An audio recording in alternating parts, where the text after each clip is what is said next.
అర్జెంట్గా 25 లక్షలు కావాలరా. Thank you.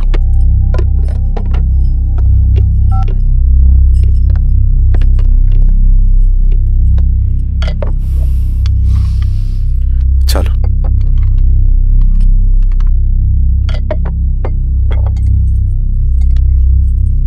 చాలు చాలు అని చెప్పాను కదా, అర్థం కాదే? ఏవండి ఏవండి, ఏమైంది స్వప్న? నేను గమనిస్తూనే ఉన్నాను, మీరు ప్రశాంతంగా లేరు. శిరీష, ఆయన బిజినెస్ చాలా ఇబ్బందిగా మారింది. బయట అప్పు తెచ్చి మరీ ఇన్వెస్ట్ చేశారు. వర్క్స్ అన్ని సగంలో ఆగిపోయాయి. కాంట్రాక్టర్స్కి బాగానే మిగులుతాయి కదా. ఆయన ఏదీ క్లియర్గా చెప్పరు. నేను మాట్లాడినా డబ్బులైతే నేను హెల్ప్ చేస్తాను.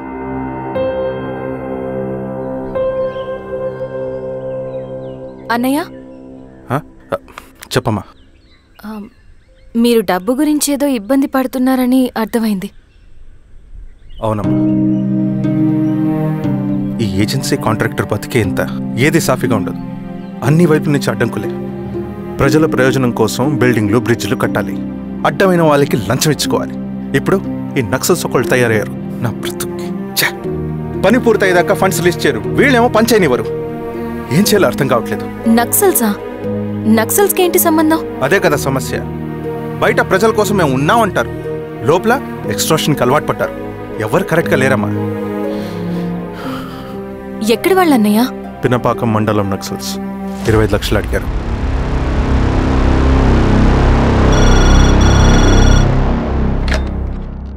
హలో ధర్మ, ఆ సింగన్న దళం గురించి నీకు ముఖ్యమైన విషయం చెప్పాలి. సరే, ఓకే, బాయ్. నీతో పర్సనల్గా మాట్లాడాలి. బయటకెళ్ళు. చెప్పు.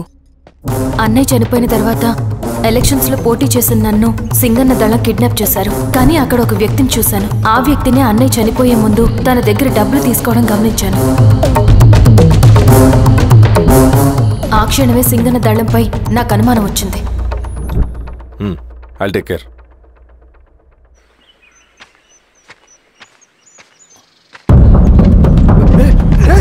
భయపడదు, మేము చంద్రుడు మనుషులు. నన్నేం చేయకండి. కూర్చోబెట్టండి. మీకు కావాల్సింది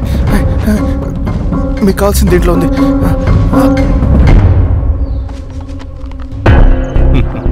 కాంట్రాక్టర్ డబ్బులు కదా, కొత్తగా ఉన్నాయి.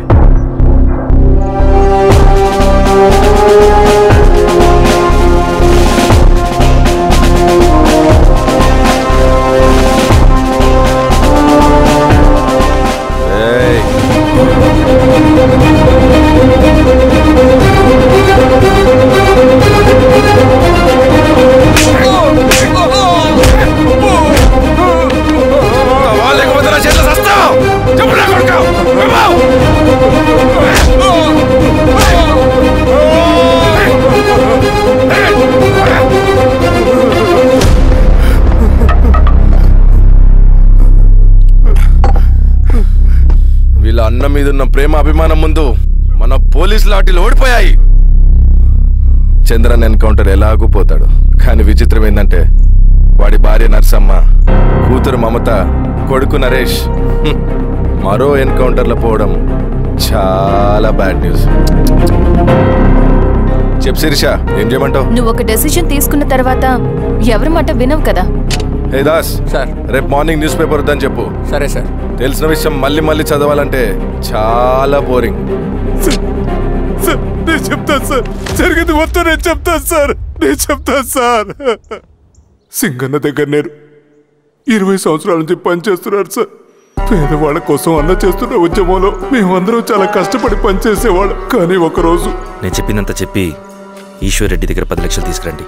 దేనికన్నా ఇదంతా? దేనికేంటి? మొన్న ఆ కాంట్రాక్టర్ దగ్గర నుంచి, నిన్న బిల్డర్ దగ్గర నుంచి, ఈరోజు ఈశ్వర్ రెడ్డి దగ్గర నుంచి. అధికారం కోసం. డబ్బు ఉంటే అధికారం వస్తుంది, అధికారం ఉంటే డబ్బు వస్తుంది. నాకు రెండూ కావాలి.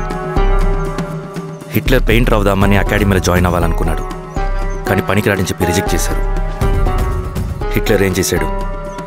నాజీ పార్టీ పెట్టి జూస్కి అగేన్స్ట్గా అందరినీ కూడగట్టి ప్రపంచాన్ని ఉనికిచ్చాడు. మొహమ్మద్ అలీ జిన్నా నేషనల్ కాంగ్రెస్ పార్టీలో ఎదగాలనుకున్నాడు, ఎప్పుడూ పట్టించుకోలేదు. ముస్లిం లీగ్ పార్టీ పెట్టి ఇండియాని రెండుగా చీల్చేశాడు. పాకిస్తాన్కి ప్రధానమంత్రి అయ్యాడు. ప్రపంచంలో ఎక్కడైనా సరే 2 కులాలు, 2 మతాలు, 2 ప్రాంతాల మధ్య చిచ్చి పెడితే చాలు, అధికారం వెతుకుంటూ మన కాళ్ళ దగ్గరకు వస్తుంది. జమ్మూ అండ్ కాశ్మీర్ నుంచి మహారాష్ట్ర, గుజరాత్ ఎక్కడైనా సరే, ఎవరైనా సరే ఇదే గేమ్. నేను అంతే, ఒక మామూలు కార్యకర్తగా దళంలో చేరాను నేను. కానీ ఈరోజు న్యూస్ పేపర్లు అయినా సరే, జనాల్లో అయినా సరే, ఎక్కడైనా సరే ఒకే పేరు, Singanna, Singanna, Singanna. And I love that. Naxals కొంటే ఈ అడవినే శాసిస్తాం, రాజకీయాల్లోకి వస్తే రాష్ట్రాన్ని శాసిస్తాం. చంద్ర, మన చదువులకి, మన తెలివితేటలకి ఈ అడవిలోనే మగ్గిపోవాలా? నువ్వే ఆలోచించుకో. ఆ మాటలు విన్న నేను ఆలోచనలో పడ్డాను. తన స్వార్థం కోసం ఉద్యమంను పెడదారి పట్టిస్తున్నాడని అప్పుడే అర్థమైంది. కానీ నాకు వేరే దారి లేదు. సింగన్న ఆదేశం ప్రకారం మేము వెంటనే వెళ్ళి ఈశ్వర్ రెడ్డిని కలిశాం. సింగన్న పార్టీ ఫండ్ కోసం 10 లక్షలు ఇమ్మన్నారు. ఆ డబ్బులు ఇస్తే రైతు కూలీ సమస్య ఉండదని చెప్పమన్నారు. అంత డబ్బా నేనెందుకు ఇవ్వాలి? నువ్వు గెలుస్తావనే భ్రమలో ఉన్నావు. ప్రజలంతా అమాయకులు కాదు రెడ్డి. ఈ ఊళ్ళో ఏం జరుగుతుందో నువ్వు మాకు చెప్పక్కర్లేదు. మీకు పార్టీ ఫండ్ ఇస్తే మాత్రం నేను గెలుస్తానని గ్యారంటీ ఏంటి? తప్పకుండా గెలుస్తావు. ఆలోచించుకో, తెలివైన వాడివి.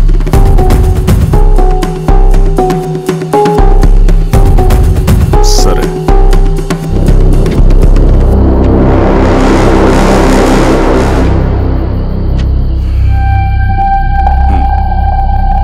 కానీ నాదో కండిషన్.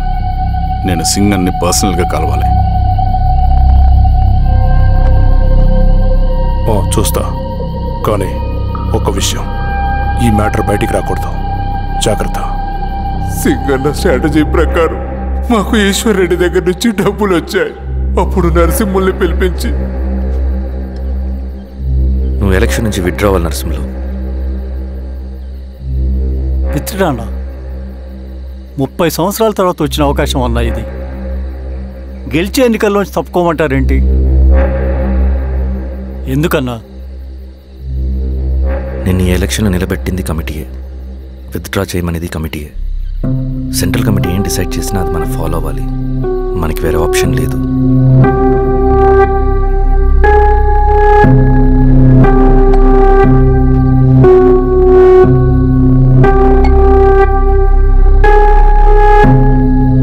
నన్ను నమ్ముకుని చాలామంది ఉన్నారన్నా. మీరు వద్దన్నా సరే నేను ఇండిపెండెంట్గా పోటీ చేస్తా. నీ పట్టుదల నాకు అర్థమైంది నరసింహులు. సెంట్రల్ కమిటీతో మరొకసారి నేను మాట్లాడతాను. కొంచెం వెయిట్ చేయి, తొందరపడద్దు. లాల్ సలాం. లాల్ సలాం. తన మాటకి ఎదురు చెప్పిన నరసింహుల్ని క్రూరంగా హత్య చేయించి ఆ హత్యను ఈశ్వర్ రెడ్డి చేయించాడని అందరినీ నమ్మించి ఆ తర్వాత ఈశ్వర్ రెడ్డిని కూడా. ఏంటి ఈశ్వరరెడ్డి గారు, కలుద్దామనుకున్నాం కానీ ఇలా కలుస్తామనుకోలేదు. ఏంటంత కోపం? ప్రజానాయకుడు నరసింహులు చంపినందుకు నీకు మరణదండనే. ఇంతకీ నన్ను ఎందుకు కలుద్దామనుకున్నావు? నర్సన్ చావుకి నాకు ఏ సంబంధం లేదు. నిన్ను కలిసి ఊరు సమస్యలు, ప్రజా సమస్యలు పరిష్కరించు. అడవికి సింహం రాజు, అడవైనా ఊరైనా ఈ సింగన్నే రాజు.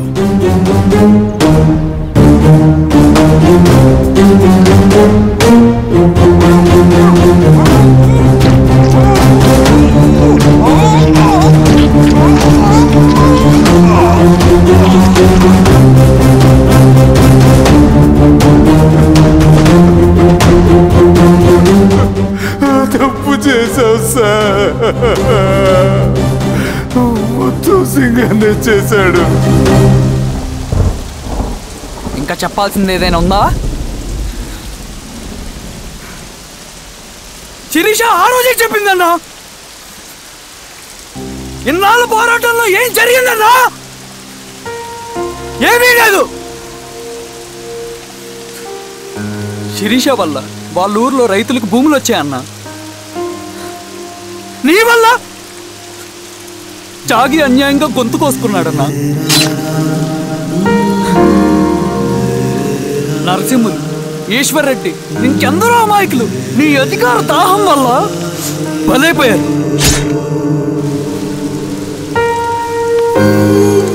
వీరస్వామి, పల్లెనప్పన్, ఇంకెంతో మంది పోలీసులు నీ కుట్రలో కాలిపోయారన్నా. ఏంటన్నా, నీ వెనుకున్న పాపానికి మన దళ సభ్యులు ఎంతో మంది అమాయకులు చచ్చిపోయారు.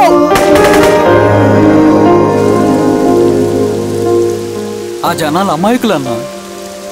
నువ్వు మాటలు చెప్పి రెచ్చగొడితే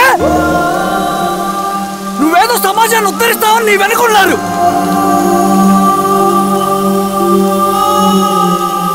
వాళ్ళకి కావాల్సింది కరప్షన్ లేని సమాజం. అది ఊరైనా అడివైనా.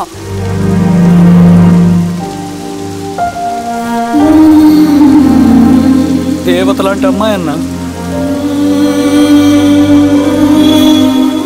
బతికినంతకాలం అందరి జీవితాన్ని బాగు చేసిందన్నా.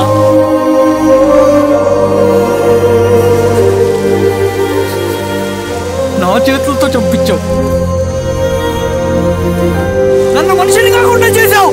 ఈ జెండా అడ్డు పెట్టుకుని చేస్తున్న దురాఘాతాలు, ఈ సిద్ధాంతపు ముసుగులో జరుగుతున్న హింస, దోపిడీ, మోసు అన్నీ ఆగాలి, ఆగిపోవాలి.